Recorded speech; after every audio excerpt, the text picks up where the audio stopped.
ఉండవన్నమాట. సిలో మీరు పాయింటర్స్ చూసుకుంటే ఆ address. Hello guys, welcome to our channel code dude.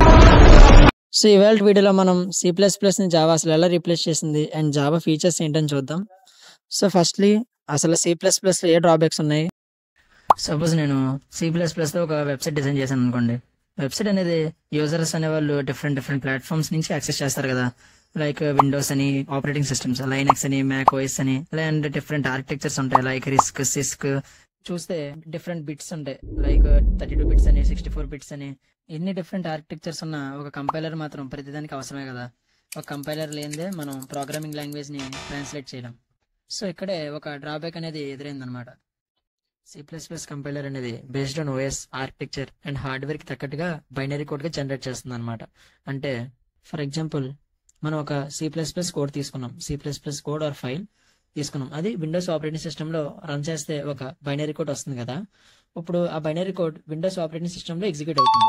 Same అదే ఇప్పుడు ఆ జనరేట్ అయిన బైనరీ కోడ్ తీసుకెళ్లి మనం వేరే operating system like Linux or Mac OS లో రన్ చేస్తే ఎగ్జిక్యూట్ కాదనమాట.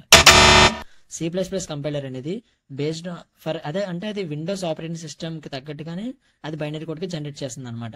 సో ఇప్పుడు ఆ బైనరీ కోడ్ మనం విండోస్ లోనే రన్ చేయగలం, లైనక్స్ లోని, మ్యాక్ ఓఎస్ లోని రన్ చేయలేం అనమాట. సో అందుకే C++ అనేది ఒక ప్లాట్ఫామ్ డిపెండెంట్ లాంగ్వేజ్ అనమాట. దాని నేమ్ ఇట్ సెల్ఫ్ ప్లాట్ఫామ్ మీద డిపెండ్ అయ్యి వర్క్ చేస్తుంది అనమాట. ఫర్ ఎగ్జాంపుల్ మనం ముందు చూసినట్టే విండోస్ లో ఒక ఫైల్ అనేది రన్ చేసాం అనమాట. సో దానికి తగ్గట్టుగా అనేది బైనరీ కోడ్ జనరేట్ చేసింది. సో అది విండోస్ లోనే రన్ అవుతుంది ఆ జనరేట్ చేసిన బైనరీ కోడ్. మిగతా Linux and Mac OS and remaining architectures ఉంటాయి కదా, ఇలా ప్రతి అండ్ డిఫరెంట్ హార్డ్వేర్స్ ఉంటాయి కదా. సో వీటిలో ఇది రన్ కాదనమాట, వర్క్ అవ్వదు. సో ఇది ప్లాట్ఫామ్ మీద డిపెండ్ అయ్యి రన్ చేస్తుంది అనమాట. So it is a platform dependent language అనమాట. సో ఇలా అయితే మనం ప్రతి ఒక్క ఓఎస్ కి అండ్ ప్రతి ఒక్క ఆర్కిటెక్చర్ కి ఆర్ బేస్డ్ ఆన్ హార్డ్వేర్ మనం డిఫరెంట్ కంపైలర్స్ అనేది మనం డిజైన్ చేయాలన్నమాట. ప్రతిదానికి ఒక కంపైలర్ ని డిజైన్ చేయాలి. బట్ ఒక కంపైలర్ డిజైన్ చేయాలంటే చాలా కాస్ట్ అనేది పడుతుంది అనమాట. అండ్ చాలా రూల్స్ అండ్ రెగ్యులేషన్స్ ఉంటాయి. సో ఇది చాలా డిఫికల్ట్ అనమాట, చాలా టైం టేకింగ్ అనమాట.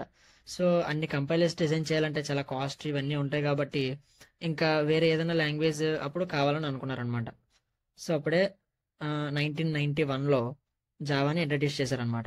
1991 సన్ మైక్రో సిస్టమ్స్ అనే ఒక కంపెనీలో James Gosling and his team Java develop చేయడం స్టార్ట్ చేశారనమాట. ఇనిషియల్ గా గ్రీన్ అని పేరు పెట్టారు. ఎందుకంటారా, ఈ జేమ్స్ గోర్లింగ్ అండ్ అతని టీం ఉంది కదా, వాళ్ళ టీం పేరు గ్రీన్ అంట. సో అందుకనే ఇనిషియల్ గా ఏదో పేరు ఉండాలి కదా అని చెప్పి స్టార్టింగ్ లో జావాకి గ్రీన్ అని పేరు పెట్టారనమాట. తర్వాత ఓక్ అని చేంజ్ చేశారనమాట. మీ అందరికి ఓక్ ట్రీ తెలుసు కదా. సో ఆ ట్రీ పేరు పెట్టారంట. ఎందుకు పెట్టారు అంటే, ఈ జేమ్స్ గోర్లింగ్ అనేవాడు ఉన్నాడు కదా, సో అతని క్యాబిన్ బయట ఒక ఓక్ ట్రీ అనేది ఉండేదంట. సో మీకు అందరికీ ట్రీకి ఉన్న ఇంపార్టెన్స్ తెలుసు కదా. సో ఆ ఇంపార్టెన్స్ ఆ లాంగ్వేజ్ కూడా ఇవ్వాలి అని చెప్పి అలా ఓక్ అని చెప్పి నేమ్ పెట్టాడంట అప్పుడు.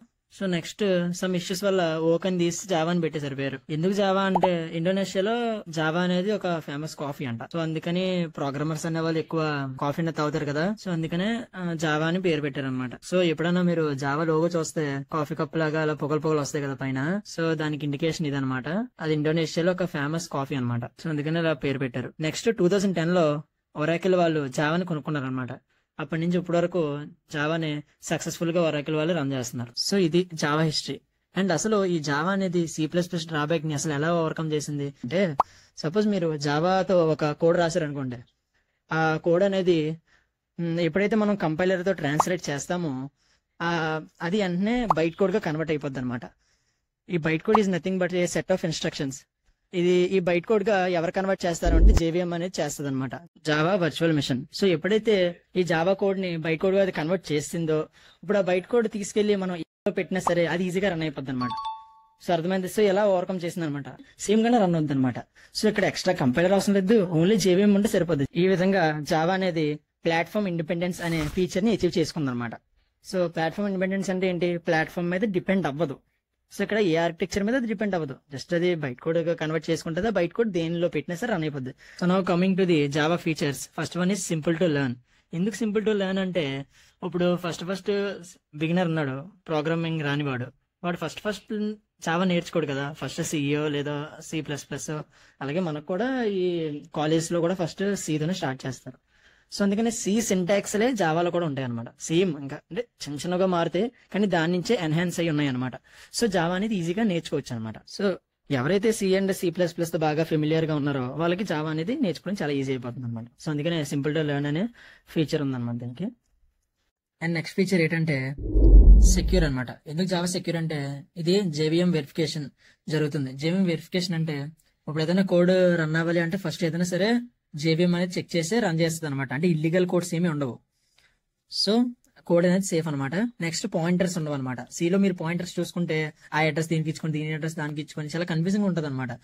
అండ్ ఆ పాయింటర్స్ అనేవి కోడ్ ని హ్యాక్ చేయడానికి కూడా ఛాన్స్ ఉందన్నమాట. సో అది కూడా లేదనమాట. మెమొరీ అనేది చాలా సేఫ్ గా ఉంటుంది. And coming to the next feature ఏంటంటే ఆబ్జెక్ట్ ఓరియంటెడ్. మీలో ఎవరికైనా C++ గురించి తెలుసుంటే అది half procedure oriented and half object oriented అనమాట. అంటే మనం క్లాస్ లేకుండా రాయొచ్చు అండ్ క్లాసెస్ పెట్టుకొని కూడా రాసుకోవచ్చు.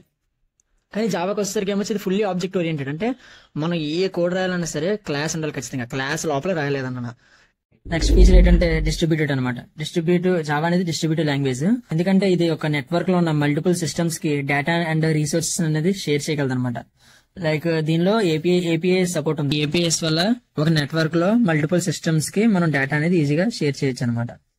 నెక్స్ట్ ఫీచర్ ఏంటంటే multi threading. Java supports multi tasking and multi programming applications by using multi threading concept.